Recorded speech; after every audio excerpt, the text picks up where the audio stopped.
So here we have the need to go from white to gray, do one stitch of gray, and then gray back to white. These are those pesky single stitch outline kind of deals. So I'm going to go ahead and do my single crochets in white to get to where I need to be. And I have to do 3 of them. 1, 2, 3. Okay. Now I have one more to do. This is the one where my color change is going to be. So I'm going to go ahead and pick this up, lock it in, pull it through. Now, not only am I going to change to gray, I'm going to do a single one and then I'm going to change back to white. So watch carefully how I do this. I've got my setup there. Go ahead and pull my bobbin forward. I'm going to change to gray. Give it a little tug. Now, I need to do a single gray here, so I'm going to go in, single gray it, pull this forward, pick up my white, and pull that through. Notice that sticking up stitch there? It's not a big deal, because what's going to happen is when you go in to do that new white, it's going to get covered up. So if you did not carry that white under your gray, you're going to wrap it up. Usually I'll carry it, but now I wrapped it up. So now I'm going to go through this one, and now I'm back on track. So let me go ahead and do a couple of white. 1, 2, and 3. And then I'm going to show you what it looks like. So I have everything right there, and I have my single. That simple. Yeah, I said simple. You can do it. I promise you. Now, I want to show you one more technique.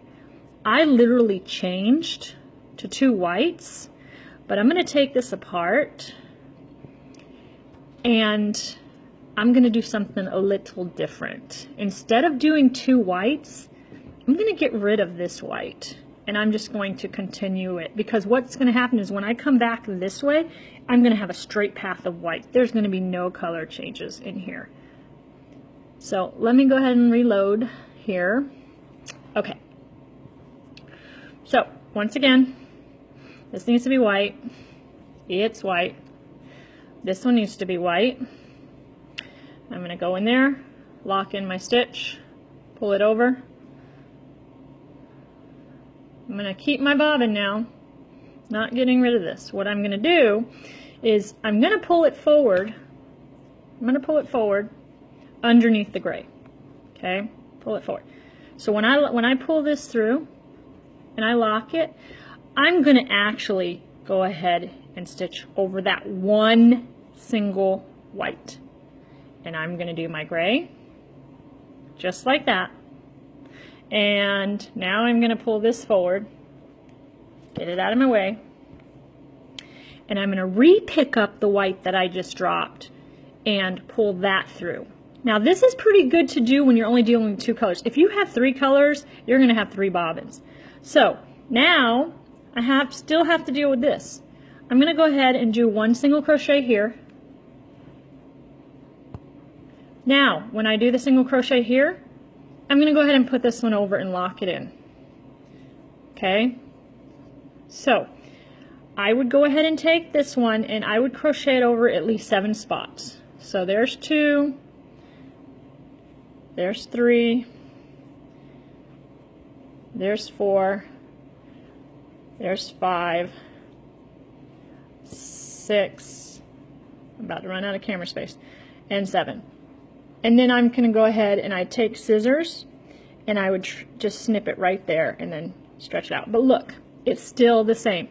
But what happens now is I don't have extra bobbins to hang out with. So when I go back with my white, I'm going to be using this bobbin all the way to the end. Over here, I have one more to do right here, and I'm also going to get rid of this bobbin. So this is the one that I just covered up. Like I said, I can go ahead and snip that one off and I won't need it. And then that way when I get to the end, I can't do this. Oh, here we go. I won't have this bobbin either. And then when I turn around, I can just go straight over.